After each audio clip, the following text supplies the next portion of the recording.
Hi, boys and girls. Today for Fundations, you will be doing say it, spell it.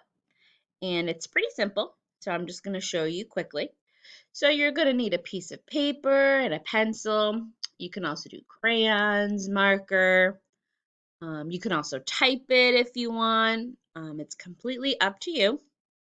But what you're going to do is as you spell each sight word, you are just going to make sure you say all the letters. So if I want to spell the word they, I'm going to spell it as I write it. T-H-E-Y,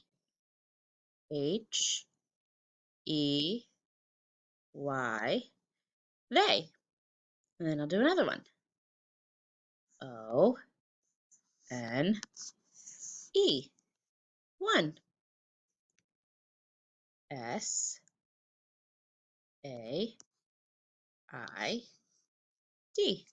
said.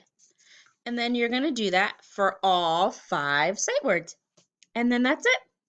All right, boys and girls, have fun.